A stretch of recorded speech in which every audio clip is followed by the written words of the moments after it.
The world went silent when Captain Ibrahim Traoré walked into the United Nations Hall. Every camera in the room turned toward him. You could hear the shutters clicking, reporters whispering, diplomats shifting in their seats. The air felt thick, like something serious was about to happen. Most people in that room had never seen him in person, but they all knew his name. And now, here he was, young.com, walking with a kind of confidence that doesn't come from training, but from purpose. His eyes didn't scan the room. They were fixed straight ahead, like he already knew who he came to talk to.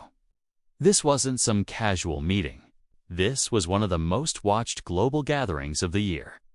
The usual routine speeches were done. People expected quiet, boring updates from tired leaders.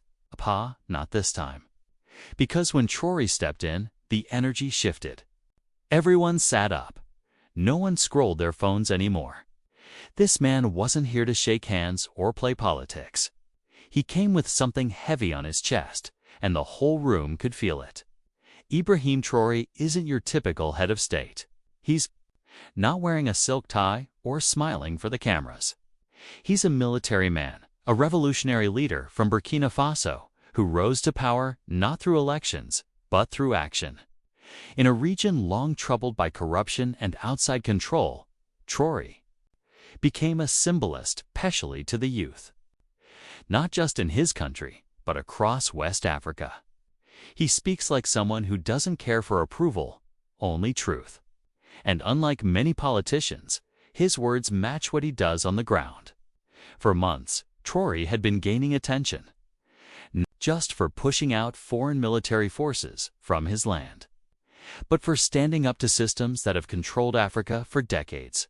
And then came the message. A quote began to circulate, allegedly from Israel's Prime Minister Benjamin Netanyahu. It said African leaders should stay in line or face consequences. Whether he said it or not didn't matter. The meaning hit hard. It sounded like a threat one Africa had heard before. As the statement spread, so did the tension. Talk shows, radio stations, online spaces, everyone was asking the same thing. Would Traoré stay quiet? Would he let it slide like leaders before him? Or would he respond, loud and clear? The world waited, and today, in front of the UN, he was ready to answer. But this moment was about more than just words between two men. It was about history. About generations of Africans told to obey, to wait, to stay silent. About stolen resources, redrawn borders, and foreign powers treating the continent like property. This wasn't just a disagreement. It was a challenge to the very system that's tried to keep Africa small. And Traoré standing alone in that. Hall carried the voice of millions who had never been heard.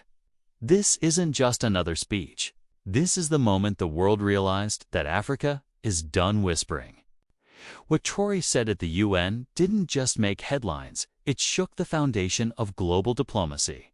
And by the end of it, even the most powerful leaders in that room were left speechless. The spark that lit the fire wasn't even confirmed. A quote, floating around in news reports and online spaces, was said to come from Benjamin Netanyahu, Israel's prime minister. It warned African leaders to stay in line or face consequences.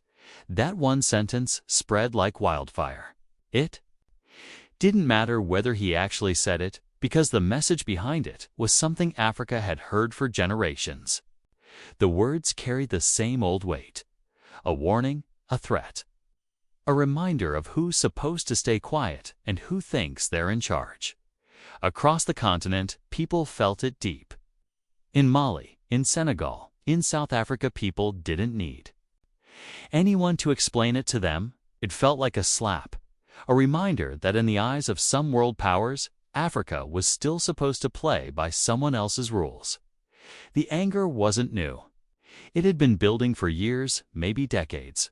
But now, it had found a clear target, and Traoré was right at the center of the storm. To understand why this moment mattered so much, you have to go back, way back. For centuries, Africa wasn't just ignored, it was picked apart. Colonizers came with flags and guns, drawing borders that didn't belong, naming lands that weren't theirs, and taking whatever they wanted.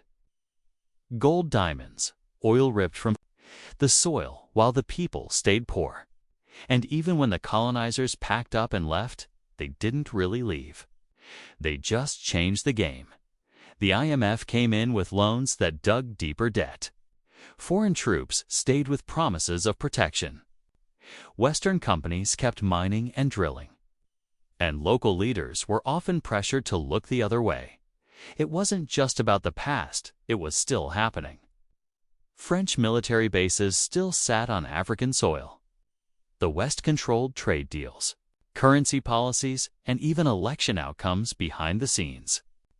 And now, this quote from Netanyahu, whether true or not, felt like a modern version of the same old control. Except now, Africa wasn't staying quiet. For Traore, the words hit harder than for most. As the leader of Burkina Faso, a country that had thrown off French control and cut ties with old colonial systems, he had stood up more than once against foreign pressure. But this wasn't just political. This felt personal. He didn't just hear it as an insult to him. It was an insult to every African leader who dared to lead without permission. It was an insult to every child in Burkina Faso who had grown up hearing stories of resistance. To him, staying silent wasn't just weak, it was betrayal. Social media lit up in response. Across Telegram, X, TikTok, WhatsApp, young people everywhere began posting about it. Hashtags like #Africa will not bow, #Traore speaks for us, and #We stand with Burkina started trending. Artists made posters. Rappers dropped verses. It was like someone had turned up the volume on a feeling that had been bubbling under the surface. Even other leaders took notice. In Mali, Assimi Goïta reposted one of Traore's old speeches. In Guinea, Doumbouya stood at a press conference and said, "He's not alone." And that unity, real, emotional, loud, started to scare the people who had always felt in control. Western media began downplaying the quote, calling it unverified or taken out of context. Diplomats quietly reached out behind the scenes. Talks of possible sanctions surfaced. Some whispered about cutting aid. Others warned that if Traore didn't tone it down, things could get worse for Burkina Faso. It wasn't said openly, but the pressure was clear. Don't cause problems. Even within Traore's own circles, people started getting nervous. Advisors urged him to take a softer approach. They said he could make a private call, release a formal statement, anything, but going head-to-head with a powerful nation on a global stage. Think of the consequences, they said. Don't invite more enemies. But Traore wouldn't budge. He looked them in the eye and said, "Silence is submission. And I didn't come here to submit." That's when the invitation came in from the United Nations. A speech slot had opened. It was rare for a leader like Traore to be given that kind of stage, but now all eyes were on him. The world wanted to hear what he had to say. Or maybe they just wanted to see if he'd dare say it. Rumors flew in every direction. Would he call out Netanyahu by name? Would he bring up the quote? Would he use the stage to take a shot at the world's most powerful players? Some said he would play it safe, keep it broad, focus on unity and peace. Others said he was ready to drop a verbal bomb. Inside the UN building, preparations began. Security got tighter. More international cameras were set up. Journalists from every corner of the world started lining up for a seat in the room. Nobody knew what would happen, but everyone knew one thing: it wouldn't be boring, and in the middle of it all stood Traore. Calm, focused, and silent. He didn't rehearse a speech. He didn't write anything down. To him, the truth didn't need a script. He already knew what he was going to say. And in a world where leaders often speak in circles, hide behind vague words, or avoid taking a stand, he was about to do the opposite. He was going to speak straight, loud, and with fire. The room was still.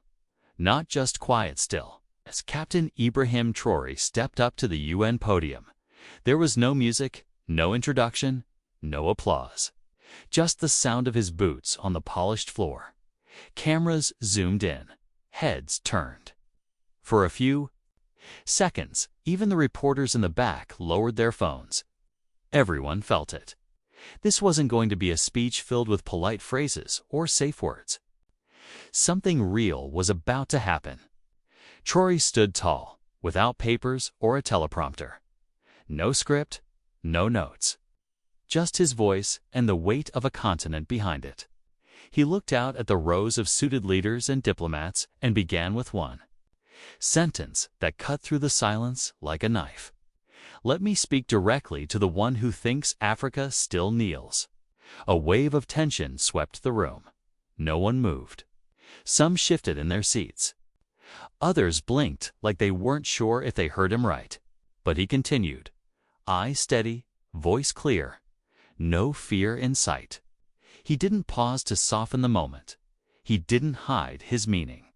We don't answer to Tel Aviv, he said. We don't answer to Washington. We answer to our people. That was it.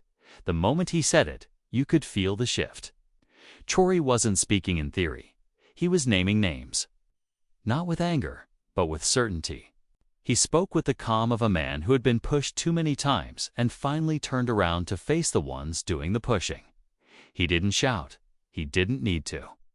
The room listened because they knew they were hearing a voice that wasn't meant to be ignored. He talked about the quote that had spread across Africa like fire, the one many believed came from Netanyahu, warning African leaders to stay in line. But Traoré didn't just respond to that line. He burned it down. For too long, he said, you've treated us like pawns. You sit in your offices, in your clean suits, making deals over lands you've never walked on. You see Africa as a chessboard. But we are not your pieces. Every word landed heavy. He spoke about the gold taken from Burkina Faso, the soldiers that were stationed without consent, the aid given with hidden costs, the silent hands of foreign powers always pulling strings. He didn't beg for sympathy. He exposed the truth. Then he turned the spotlight on the UN itself. You call this the House of Peace, he said. But where was your peace when they bombed our children? Where was your peace when they armed rebels in our lands? You speak of unity while turning your heads away from our suffering. Some in the audience avoided eye contact. Others watched him like they were watching something they couldn't believe was real. He wasn't following the playbook. He was tearing it apart, line by line. Then came the shift of rise.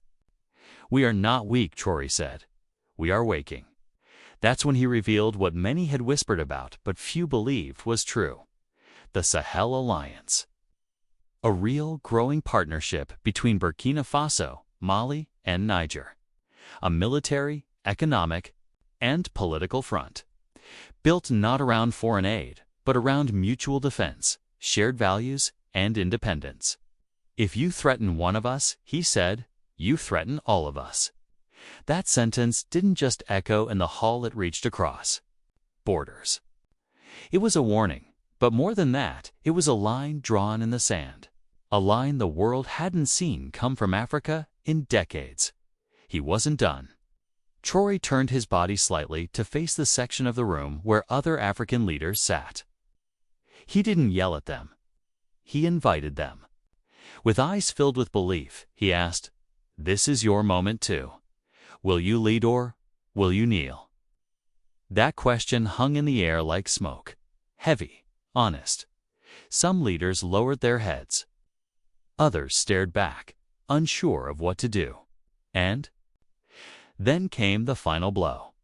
Not loud, not dramatic, just clear and unforgettable.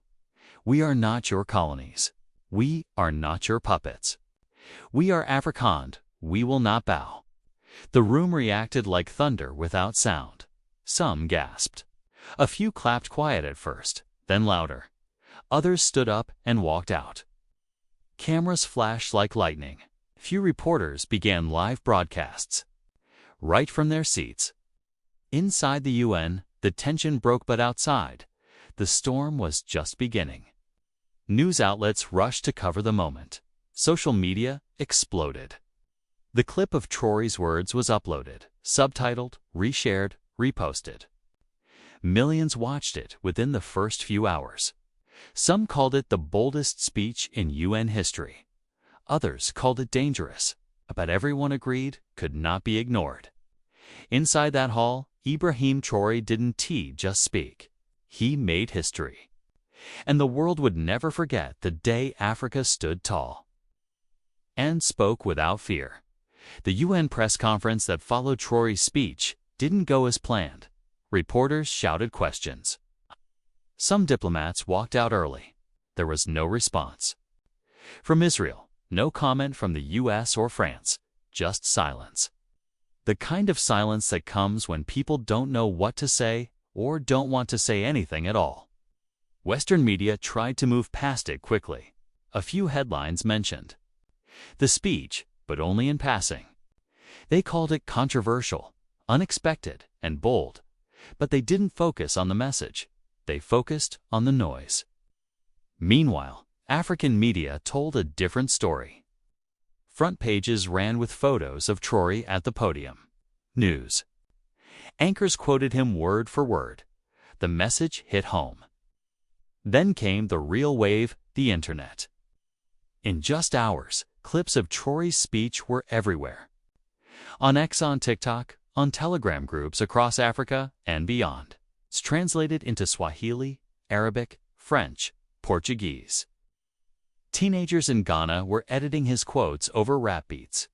Students in Egypt were sharing his speech between math classes. It wasn't just going viral, it was connecting. One video from South Africa simply said, "This is the kind of leadership we need." It had 2 million views in a day. People didn't just admire what Traoré said, they felt like he spoke for them. And the effect didn't stop online. Real world. Changes started to happen. More African leaders, some quiet before, spoke up. In Mali and Niger, governments made new announcements about joining the Sahel Alliance. There were protests in Senegal, Chad, and even in North African countries, demanding the removal of foreign troops, the rejection of unfair trade deals, and a stronger voice for the continent. Outside embassies and inside university halls, people carried signs that read, "We are Africa, and we will not bow." The Western world started to notice, and not in the way they hoped. France sent out diplomatic messages trying to smooth things over. The US suggested dialogue, but the tone was different, less forceful, less confident. They were used to silence from Africa. This was something new and they weren't ready for it. In the middle of all this stood Traoré. But now, he wasn't just seen as Burkina Faso's leader. He was a symbol. A poster of him giving the speech showed up on a wall in a school in Kenya. A teacher in Cameroon started every class with one of his quotes. T-shirts were printed in marketplaces across Africa. His face wasn't everywhere because of fame. It was there because people saw themselves in him. He spoke the words they had been holding inside for too long. A shift had begun. The way the world talked about Africa started to change. No longer only about poverty, crisis, or war. Now there was a focus on strength, unity, and resistance. More African voices made it into global media. More African youth began speaking up, writing, creating, building. They realized something powerful, that when you speak with truth, people listen. When you stand together, people notice. And when you refuse to kneel, others find the courage to stand. But beyond the headlines, beyond the protests, there was something even deeper happening. A quiet understanding that this moment, Traoré's moment, wasn't really about Netanyahu. It wasn't about one quote. It was about centuries. Centuries of being told to wait, to obey, to stay quiet. And now, finally, someone had stood up and said, "Enough." The message was simple, but loud. Africa isn't asking anymore. It's taking back its voice. As the days passed, the echoes of that speech didn't fade, they grew. And everywhere across the continent, people heard the same final message. The world heard us. Now, it's our turn to act. Africa will rise, but only if we rise together.